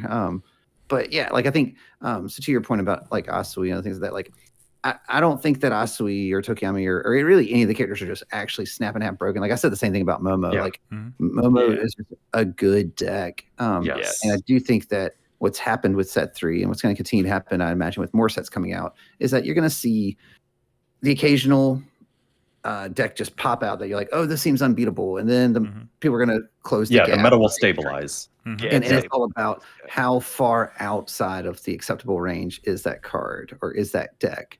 And that's what they did with the Rogan Asui. They were very intentional when they looked at the cards that were really the offenders here, that were showing up in multiple decks, making them home and do things they shouldn't be doing. And they took out those cards. And I think if they do anything to the Kirishima deck, not necessarily just the character, but the deck, I think you look at Jab, and I think you look at the character, but at the same time, he's a DLC character, and they've already had to mess with one Kirishima. So, like, you got to have a Kirishima that's playable. So, like, the character's probably not going to get touched, but maybe to do something to Jab, because I don't know. I mean, like, it makes it's the bread and butter. It does everything. It does everything. Yes, it's it's so good. It's so efficient. Yeah. We talked about hand economy. That's not a problem with it. Oh man, Also, that was like the biggest. That was like the biggest thing in season 1 and 2 was hand economy. yeah. That was Yes. the biggest And thing. it also you know? shares a symbol with one with nature, two symbols actually with one Yeah. with nature. So Yeah. it, again, hand economy. Yeah. I do think I will say, and then we can kind of move on and talk about something else. But we're not really gonna errata like non-characters, right? They're just gonna get banned. Like I think people need to understand Yeah. that we're not gonna I don't. errata Dark Shadow Ruin for something like that. They're Yeah. I would bet I a don't lot agree of with ban that. But sure. yeah. What they'll do is they'll ban it and they'll come out with a new version that's a little Yes, tamed. which down. Tim Right. Tim says much to us, but like I think for everyone like posting like, oh well, if you just errata back LA Haymaker, so it's a Deku 2 only in hand, that's not gonna happen. Yeah. That's not gonna happen. Like you can That was just make a up. good card. Yeah, you can make up the most like specific answer to make any card balanced, but the issue is that erratas, especially like functional erratas, because this game doesn't do a lot of print runs, right? Yeah, Yeah. exactly. So you don't I still don't have a normal text Kirishima 1 in my hands. I wish I Oh. did, For right? the Yeah, reprint. I only have one That's because all. Matt picked me up one from Gen Con. Yeah, because they were Yeah. giving out at Gen Con and Gen Con only. If I have an extra, I'll send you one because I'm not. Oh my God, sure. please. I think I may have a second one. I'll let you know. Yeah. I know I just mailed you cards today, but I'll just mail you more cards because that's Just what I pull a do. Chrome Yeah. Rare Kirishima. What's the problem? Yeah, Oh pull my a Chrome God, Rare, I but wish. Come on, Yeah, Problem I've been solved. trying. easy peasy. We all have. But yeah, I definitely think like functional erratas really blow, right? At least like Yu-Gi-Oh, they errata a lot of stuff, but they also reprint the hell out of everything, right? Yeah, true. Some cards are reprinted into the ground. So like they can get the errata copies out like easy, right? So I think if they could do that, like on the redemption like on the redemption site, like, hey, we have these Kirishimas, or we have this new Kirishima, or we have this back alley haymaker, yada. It's like 5 points. All you have to do is order it, and they mail it to you in like 6 months. So but Yeah, well, I mean, they even did stuff where you could trade in the old you versions could before trade in the old Yeah. versions for to get your points or new whatever. But version still, or whatever. like, Yeah, like functional errata suck because you have to keep track of it. Like I played a game, Dragon Ball Z from Score. They had an errata book that was 50 pages. oh my God. to be fair, that's because the first set was like First set- 48 of those pages. The first set was like 30 of those pages. Yeah. So yes, but yeah, they had like a 50+ page errata book. Hell yeah, Bulma. That's right. You get it, girl. That's That's the Yamcha. thing. That's Yamcha. Yamcha. Yep, that's one. Yamcha. Yeah. Yep. But see, like, so I'm in the opposite camp here, where like I would much rather have a card errata than just outright banned. Like I totally get that. if you can fix the card, like if adding, like for example, I'll just float it out there since we're talking about Summon Dark Shadow. Like I think Summon Dark Shadow should just say your ally attacks get +1/+1, and then that is problem solved. Yeah. Because then Tokiyami's forced to play his kit. He doesn't get to play Twisting Azure and abuse it, and maybe he can play it and still buff it and get the +2 damage, but it's not the static snowball of +1/+1 to everything. Absolutely. And in that situation, it's also encouraging like tribal deck design, right? And other things like that, which they clearly wanted him to lean into. So my point being is like, if you ban that card, let's just say people were like, nope, can't be fixed, just ban it. So then when you go and now you crack a box of set 1, or you get this character and you read it and you're like, oh, this character's unplayable because the card is banned, right? Like, I don't know. Yeah. I would much rather just see I'm waiting for John to show the trunks of Battle. these level 5 trunks. Yeah. The level 5 trunks, yeah. Is it limited, John? Is it limited? Does it have a little blue dot in the bottom corner? left corner? Does it have the dot in the corner? Does it have a The dot dot in means the it's- corner? In In the bottom left corner. the bottom right-hand The corner bottom will have a right-hand- dot. I don't It'll think have it like a- does. Okay, then yeah, it's It's not unlimited. limited then. So it's Yeah. only worth $300 instead of 5. So yeah. Darn it. But Yeah. sorry to interrupt because I knew John was digging for an ultra rare. I knew he was. So yeah. No, you're No. good. Anyway, sorry for the interruption. I totally apologize get for like Don't worry about it. erratas, like in a perfect world, like erratas wouldn't be as much of an issue as they are, right? Like I love erratas just because you can make the perfect answer to any specific problem with them, which is incredible as a designer, right? Like as a designer, you can like push out like the most broken thing and be like, actually, version 1.1, it doesn't do the broken thing anymore, right? Sure. But I don't think that's how you would end up designing, but I understand what you're getting at. Yes. yeah. But the issue is that it is a living physical card game, which makes erratas really difficult, especially for a smaller card game that doesn't have as many print runs, as I mentioned. Like in a perfect world, I love erratas, and that's partially why I really like a lot of digital card games, because Hearthstone has been really good about this recently, where they actually have like consistent patch notes where they can just touch anything that is overperforming, and it doesn't matter because it's a digital card game. But physical card games don't have that luxury, unfortunately. Right, but I mean, like, but let's not act like we don't all have a smartphone in our pocket and actively check prices anytime we go to trade or sell something, right? Okay, like, that's true. You see what I'm saying? Like, and I say Yeah. that as someone who's actively kept a ban and errata list updated for this game independently on my own for the past 10 years. And I've posted it around for people. So like, I just don't subscribe to the, well, we can't do it because people won't know what it's supposed to do. Well, if they crack it open and they can't play with it, they don't know they can't play with it. So that's a moot point. Yeah. You know? So like, I definitely like totally get that. Like the age of information is definitely upon us, right? Yeah. We all have a supercomputer in our pockets every single day. It's kind of absurd. Yeah, Star Trek didn't even get the mark right. You know what I'm saying? They had like 2 or 3 devices to do what our phone does. Like, yeah. Exactly. Hey, my phone can't stun anybody yet unless I throw it in their face. So. You gotta get a better phone case, my friend. Chris, you just hand it to them, have them put it up here, then pour water on them, and it shocks them. There you go. That's fair. That's fair. But, it's very complicated. But yeah, like so, I don't know, like to me, like don't get me wrong, I think some things need to be banned. Like I don't think you can errata jab to not be like. There's Silly. no one word you can change to it, or right? You know, I was talking with some friends. Add the face down to hand as cost and stuff like that. Yeah. I was talking with some friends where it's like we would play jab as a 3 damage move, and that is 100% kind of silly. Oh, 100%. Oh, 100%.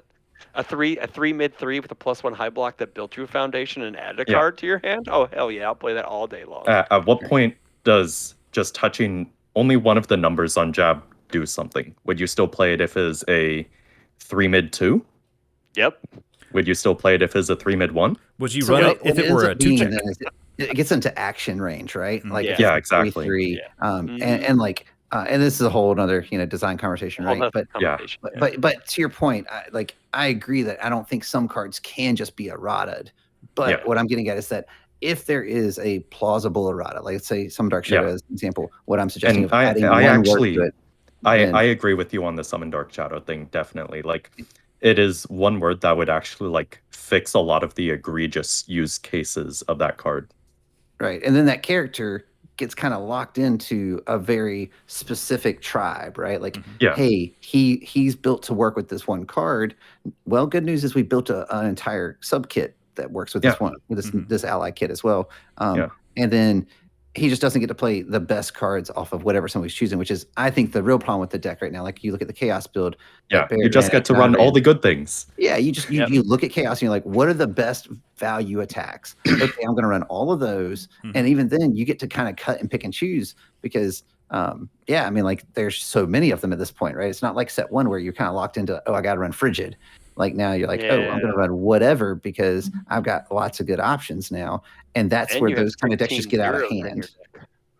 So, and you get 16 zeros because Chaos have the best zero diff lineup in the game. But that's not new, to be fair. Chaos had the best zeros in set 1 and 2 because they had Requesting and Stronger Darkness from the start. I was going to say, Stronger Darkness, that's another card, right? Like, should Stronger Darkness be enhanced once per turn, maybe? You don't think so? No? I think Stronger Darkness is like, how many really characters are designed to work while committed? Exactly. President Mike 1. Thank you. That's 3 characters. It's 3. No one counts President Mike for anything. Oh, so I'm not a person now. Okay. He's not a character. That's what I'm saying. You're a person. He's not a character. Okay, hey man, there's 4. Don't knock Coda. Coda commits himself in the middle of the turn to draw a million cards and keep swinging. So True. Coda, is his other ability play while committed? No, but it doesn't matter. It does matter because what I'm getting at is you mean with playable while committed abilities. Yeah, for Stronger, your character is designed to be playable while committed, which is how you want to use. Hold on. it's how you want to take advantage of Stronger in Darkness. Like if you're I do have to and note trading out other abilities just to get +1 damage on your final couple of attacks, is that card broken? Is that a busted interaction? It's the fact that that Tokiyami. You heard it here first, Jose. He's doubting the power of Coda. Doubting the power of Coda. No, I think Coda is actually sleeper good for the. No, Coda is so sick. If Coda could draw 4 attack hands every single turn, he would be the best character in the game. Well, you know what you have to do then, right? Again, this goes back to Chaos not being able to draw cards. Yeah. He draws cards. That's the thing, John. Oh, yeah, kind of. I mean, not kind of. He does draw cards, but no, he does. He does. He's but one of those characters like Asui where he kicks your face in, and then he builds a couple because he's not playing on progressive, and then he's still got 3 to play defense with, and you're like, he attacked me 4 times, built 3, and still has 3. What do I do? Yeah, exactly. Yeah. But I'm playing that's this my week point about Stronger in Darkness. Like that card is good spam. It is Mm-hmm. not a broken card. Okay. I'm sorry. Okay. No, I was just throwing it out there. I'm trying to I think instigate a Fire conversation. still has to run it because of the block. I think Fire runs it no matter what because its zeros are crap, and it still has to run random ass high blocks in its 0 slot. Like that Sugar Rocky spam. Yeah. Fire Like zeros are still bad. Like if you're going to look at a 0 diff off of Chaos, look at Release. Like that card is way more value town. That card is nuts. Yeah, it's got a 4, but who cares? Because what did Jose do? He summoned Dark Shadow on a block, struggling with studies, picked it up, and then released something, so he had +5 to his block. It was insane. That play was so good. That was so cool. Yeah. Releases, that card is messed up. Yeah, that card can go. I don't. And care. I'm not saying that card needs to be banned. I think that card's totally fine. I think that card Yeah. is necessary to keep some of this aggro in check. And like, Yes, and I think that's the absolutely. knee-jerk reaction people have right now is they see these aggro decks and they're like, "But how did we stop them?" Well, it's the same way you've always been stopping them, guys. Like you just got to play defense. Yeah. Like Dan Hughes and I were testing on Friday as I was testing my Tokiyami deck, and he ran his Asui deck, which he made top 32 with, and he got into situations where he was like, I beat him 2-0, and he both games he was like, I thought you were dead for sure those turns, and I blocked like you were talking about with Summon Dark Shadows, picked him up. I did all sorts of shenanigans to play defense and not die to his 6+ attack strings, right? And what I'm getting at is that it's there. You can do it. You just have to alter your play style, and even further, sometimes you gotta let the game come to you. Like I think a lot of people still are very easier to play aggro, and then it's easier to play aggro than it is to play defense. I know it doesn't make any sense. I don't agree with that. I mean, like at the beginning of a meta, it's easier to play offense than it is defense. Oh, sure. Yeah. That's what I mean. Like, I'm not saying deck-wise. Yeah. Building like, and that's why you see all these people. That's why a lot of people, like as of just like last week, this week, are kind of in the weeds complaining about, aggro is oppressive, and I was like, just you got to learn, like the defensive pieces are there, like cheerleader, like River played cheerleader. They wish they would have mained a couple more copies. Same thing with Tim Keefe in Dallas. He was like, I wish I would have mained more cheerleader. What? Yeah, I think he had like 2 in his board. Did he? Yeah, like both of them wanted to play cheerleader more than other defensive pieces. The pieces are out there, right? And it's just you have to. I know it's like the meta is only like 3 weeks to a month old, but things will. Granted, we only have the HLC going forward in people's locals, but the meta will evolve eventually. Yeah. You know, it will. Yeah, it will evolve.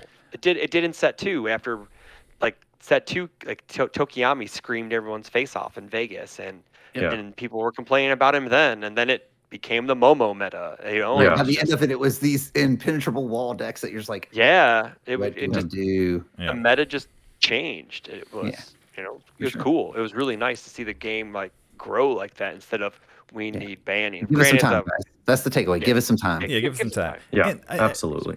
I do think for a lot of newer players, like playing defense, they look at cards and they think, oh, my deck has a bunch of +1 block modifiers. I'm playing good defense.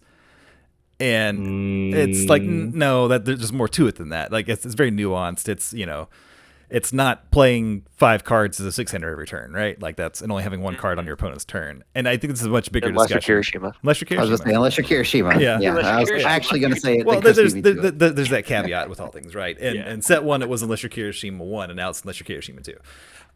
Exactly. But I do think that's... Hold on. Or K1 didn't hold on to cards at all. He's like, come at me, bro. Yeah. Pretty much, yeah. He's like, I don't give a shit.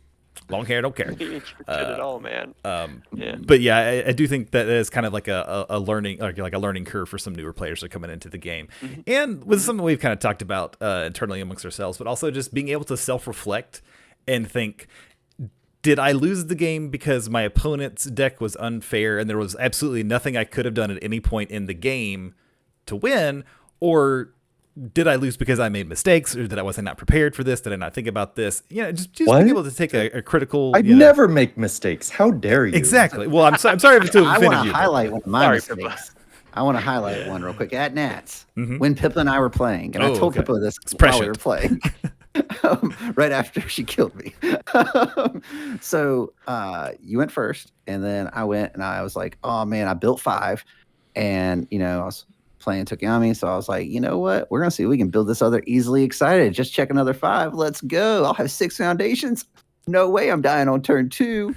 I got 2 still in hand. I don't check the 5. I end up not holding on to a high block. And you murdered me with high attacks. And I'm pretty sure if I block even one of the ones that did over 10 damage, I probably don't die that next turn, right? Yeah. But I didn't because I got greedy and I didn't play good defense. Your deck did what it was supposed to do. My deck did what it was supposed to do. I didn't do what I was supposed to do as a player. Yeah. So, you got to own it. It's okay. You know? Yeah. You got to learn from that stuff, right? You have to like grow and learn as a player. Like that's part of your evolution as a player is seeing your mistakes and being like, well, like against Travis in top 8 with me, it's like if I would have played my attacks in a different order, I think I get there instead of leaving him at 1, and I think I get there and get to top 4, or even at like at the early in Gen Con, if I actually read his cards instead of just saying, hey, that works that way, and instead of just reading the card, I think I beat him and he doesn't gatekeep me for the second time this year. I'm gonna get you at the HLC, buddy. But yeah, so it's just part of growing actually as a human too. We're going to reflect as humans on ourselves, and it's part of becoming an adult and owning your mistakes and being like, man, I fucked up. It's just like sometimes it just happens, man. dude. Yeah, Dude. Just fucked up. Sometimes you just suck and it just happens, Man, these past couple episodes of the UA pod have ended on some kind of heavy notes. So some real life shit. I know, dude. I know, like the Matt, you missed it. We had a real emotional breakthrough in the last episode coming out of that. It was like. It was definitely a Southern goodbye that lasted for like an hour. It really was. Keenan, Yes. Oh yeah. No, it was all of us. Every one of us started getting like heartfelt and like we spoke from the heart. Yeah. That's That's what we do here at the UA pod. We keep it real. Keep it real. Yeah, we try to. And I would like to give a shout out. I got to meet some of the fans and people who listen to our pod. Because Matt still amazes me. Episode. And super nice. It was awesome to meet all of you. I'm terrible with names, but I do remember names, but I'll never forget a face kind of thing. You know what I'm saying? But yeah, like Pippa talked about it earlier, how awesome our community is as a game in general. And I already knew that. But man, you guys just like reconfirm that for me every time I get to go to one of these events. And I just meet someone, they're like, oh, wait, like I was playing in teams. They're like, wait, you're like that Matt Childress? And I was like, yeah. Is there another one? Yeah, because you literally said he's like, man. I wasn't playing them. They were playing down the table from me, playing with my team members. And they were like, your voice sounds really familiar. And I was like, I'm on a podcast kind of thing. They're like, oh, and I was like, it's whatever, dude. Like, but yeah, but it was they're like, where's that sexy John Jennings at? That's what they're asking for. The one that John Jennings. Wait, you're not John. Refund. So I definitely I've been playing a lot of like the webcam stuff, and I'll play like the unfun things, and it is definitely like it says like Jay Jennings or whatever is my Discord ID, and like it'll pop up, and they're like, you sound really familiar, and it's like this really weird thing where I don't want to be like, oh, I have a podcast, but I have a podcast. But I have a podcast. But yeah, so, I do look forward to next year being able to go out and being able to hang out with everybody. Like I think that's again, Jasco, give us the roadmap. Yeah, give it to us. Please. Give it to us. I again, since Pippa's on the episode, I met Pippa back in Pasadena. We didn't get to play a game, so this time we actually got to play this time. So that was awesome, and I was very excited to play against the Smash girl herself. So it was fantastic and she was playing Midnight, which is fantastic because Midnight is such a great character, and I I didn't want to die to the All Might Smash deck. Oh my god. He's like, if I cut it in half and round down, it's still over 50. Still 50. No, if Kirishima wasn't such a big part of the meta, I actually would be on All Might 1 so fast. Yeah, That's amazing. But very true. I've adapted the All Might 1 list I'm running now. It's under good, and you just run all the stun 2 moves. You play back alley haymaker into wind up punch into heroic strike, and you just kill people. Hell yeah. Seems That's strong. my Midoriya list, dog. Oh yeah. Oh yeah. Yeah. Are you guys drift compatible? Because it sounds like you guys are drift compatible. Oh, yeah. We apparently always have the same sort of decks. You can join Wagner and I. Like Wag and I always have the same exact deck ideas too. Yeah. Like, this would be cool, and we're all drift compatible apparently. Nice. Yeah, that's a good thing.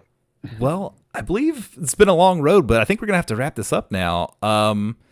Do we have any parting Pippa thoughts? have any- I was gonna say, Pippa, do you got any parting thoughts? You want to go first? anybody, anything you want to shout out? Anything?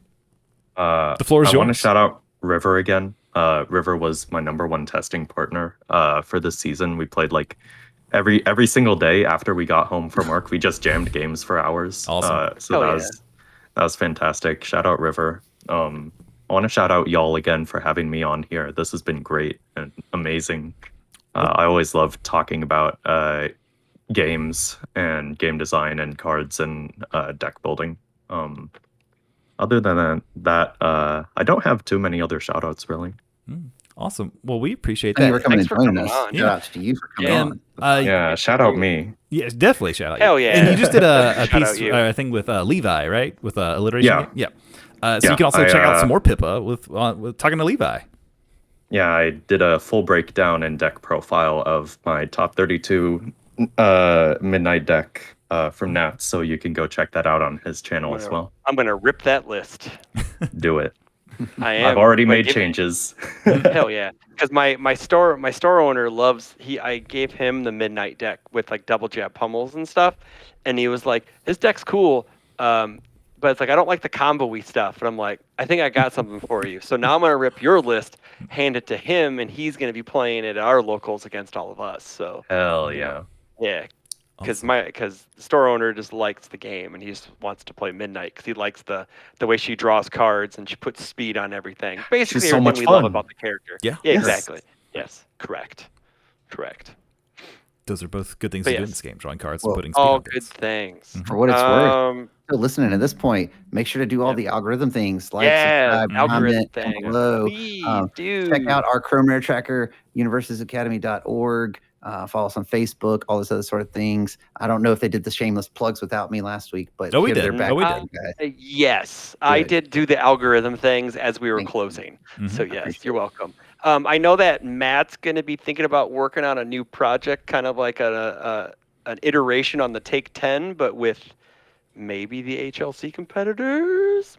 Yeah, we're gonna see what we can make happen. We want to make sure that everybody knows who these people are Mhm. and kind of build up some hype, and it's going to come down to schedules and timelines, all that sort of stuff, as anything else does. But yeah, we're gonna see what we can put together for you guys as a new series, kind of moving forward for you, at least for the off season here. Well, I feel confident we can get at least one of the HLC members on. I'm sure Tim Keefe would love to come on. So. I don't know. Is there a playmat that could confirm that we could get at least a member on? I heard he's a diva and he's going to ask for the world. So yeah, I think he's a diva. So yeah. But no, Pippa, thank you for coming on. Yes, Sorry for awesome. it being so long because I know that we had planned on doing a Take 10 and just technical No, difficulties. this has been and great. I've you've been having a awesome great time. And very Awesome. gracious, and I greatly appreciate you coming on. I really Yeah, do. Yeah, thank you for having me again. no This has problem. been We'll great. have to have you back on sometime. Oh, please. That'd be phenomenal. Maybe we get Pippa in the next character draft. If the lowest person gets kicked and we bring Pippa in. Maybe we'll have to You're see how doing that goes. A person draft from your character draft. That is brutal. You're voted off the island. No, that's what happened with Ryan. I was gonna say, is that what Ryan got kicked, and we brought in someone new, and that's the issue. Someone gets kicked everything. You have to win your way back in. We will certainly see. And then they came for me kind of moment. not quite the same equivalent, but you know. Yeah. And speaking of, obviously, I will also post the updated scores and everything from for the character draft, so that way the viewers and listeners can know where everyone stands. Spoilers: the person who drafted Kirishima 2 is way ahead and probably uncatchable. Yeah, most likely. I believe it was Keenan. They're like one in RLE number of points ahead. Too real. It was too real. On that note, I think we're going to wrap it up, guys. Y'all have a great week. Have a happy Thanksgiving. Unless you're not in the United States, then still have a great Thanksgiving. You should do it. Just pick a day and just eat a bunch of food for no reason. That's Thanksgiving. I mean, you can't see about I'm waving. Yeah, I know. We're waving too, but because on the audio version, they can't see us waving, which is great. Mm-hmm. Bye, everyone. Bye, everybody. Bye.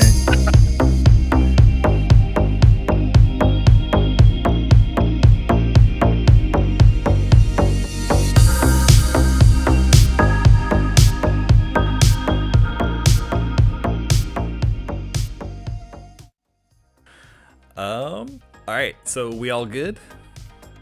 Believe so. I'm blanketed up. It's cold in here. I'm good. Blanket it up. You do have Endeavor there to keep you warm. He's getting toasty. Okay, here we go. Yeah, let's give me one of these episodes again. Nah, it's fine. It's like every episode, really. Yes, it is.